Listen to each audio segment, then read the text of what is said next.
Performing arts, since I can remember, the youngest I can go back to was when I was about 6 years old. And because I essentially grew up in the film industry. So my dad's hub, like we'd play a lot of different styles of music and watch different films and just people performing. So that's what really brought it on to me. But the one thing that really stuck with me was when I think I was about, say, 8 or 9, my dad bought a Michael Jackson CD for me. And that really, really inspired me. I was like, who is this guy, Michael Jackson? You know, like he's amazing. I want to be like this guy. And you know, that really did it for me. That was when I decided I know who I want to be. My name's Olamiposi, Ayurunde. For those that don't know me, it's pronounced Olamiposi, Ayurunde. A name from far away. So far away, it may be difficult for you to say. So far away. I come from Ajegunle, a city of decay.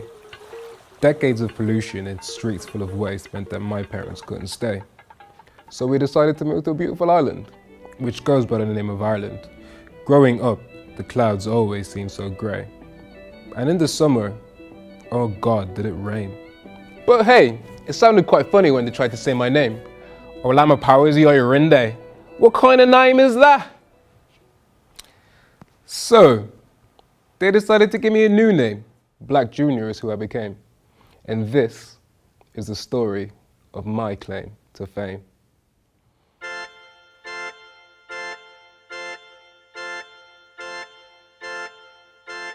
I don't feel a thing, and I stop remembering. The days are just like moments turned to hours. Mother used to say, if you want your When I was young, I really hated being black. I felt that being black was like a punishment for me and my family. And with that, it really caused a lot of tension where we were all falling out, nobody was speaking. And you know, I just hated life. I used to stay in my friend's house all the time. And I just decided that, look, you know, this whole African lifestyle, like I blamed it on everything from being Christian to being black to all those sorts. I put it all on that. And at 16, I just left. Address to change. Today you are going to be relocated. I say you are going to be relocated. I say you are going to be relocated. My mom, yeah, we used to have to go to church every Sunday, and that was one thing that I really hated.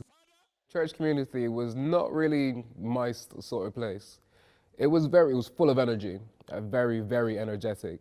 Like, I can remember a lot of instances where people were being blessed, let's say, and you know, it was like they were literally breaking it down to MC Hammer or so, because the demons were in them and so on and so forth.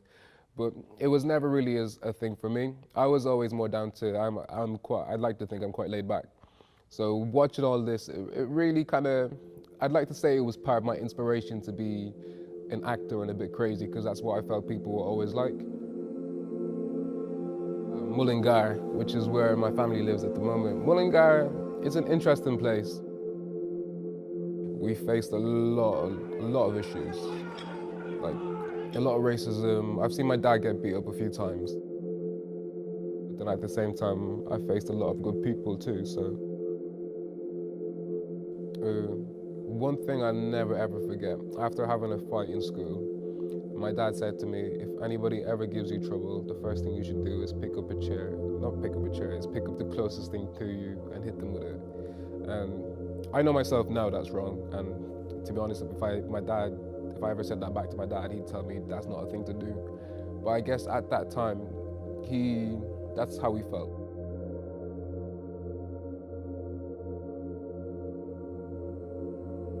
My escape was performing arts, and I really, really got into arts, but at the same time, with the cultural standing, I got into drinking and drugs. It pushed my performing arts to the side, and then it was only about a few years back, actually, that I decided, you know, that's not me, it's not really who I really am, and performing arts is really the way for me to go.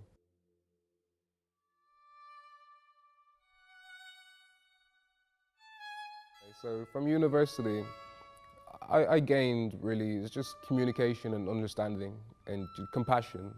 I think that was a really big thing I got, was compassion, is being able to see other people for who they really are, regardless of their circumstances and where they came from. Yeah, so in my first year, I heard about this place called the American Academy because I was doing research into where I'm going to take myself after I finish my course.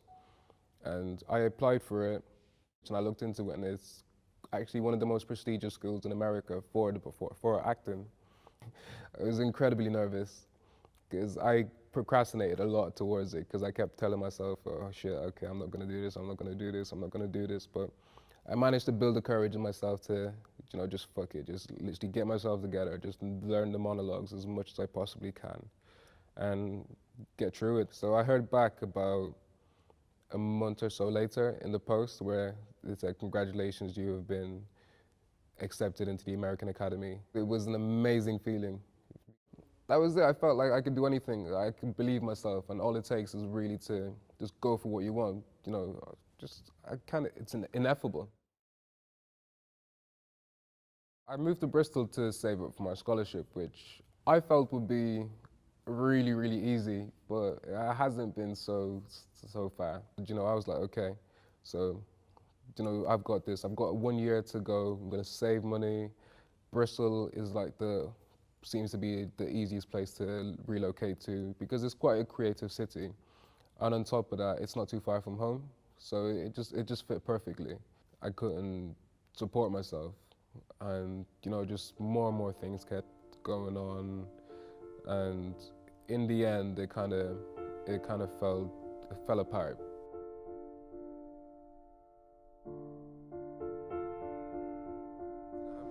It happened just outside that church, actually. I can remember them saying to me as well, there was that police camera that caught everything that happened. When I was working at Prison Bristol at the time, a nightclub, and I finished, I was making my way home. I came across this guy who was throwing racist slurs at me. And instead of kind of just ignoring the situation and making my way, I decided to intervene and see why he would say such a thing. And so, for instance, the usual, nigger was always one of them. So, long story short, he ended up hitting me across the head and I hit him back and he's on the ground. And I walked away, and 2 minutes later, the police came up behind me, and I pretty much said to them that, yeah, this is what happened. I got put in cuffs, taken to the station. And from there, they were like, so this is what's gonna happen. You're gonna be charged with ABH for being involved in this incident. And due to that, my visa wouldn't have been able to go through because I've been placed with a criminal record. And to go to America, you need to have a clean sheet. It destroyed me because from there, after, really feeling like I can achieve, I can do anything, I'm not the person that people say I am. And then for all of that to just kind of fall apart in an instant, and, all those bad voices in my head are coming back, and it's really starting to prove what they're saying, that maybe I am the person that they say I am, that maybe I can't do this and I can't achieve what I want to do, I can't follow my dreams. It kind of knocked my dream out the window, essentially. I did it to myself, so that's it really, yeah.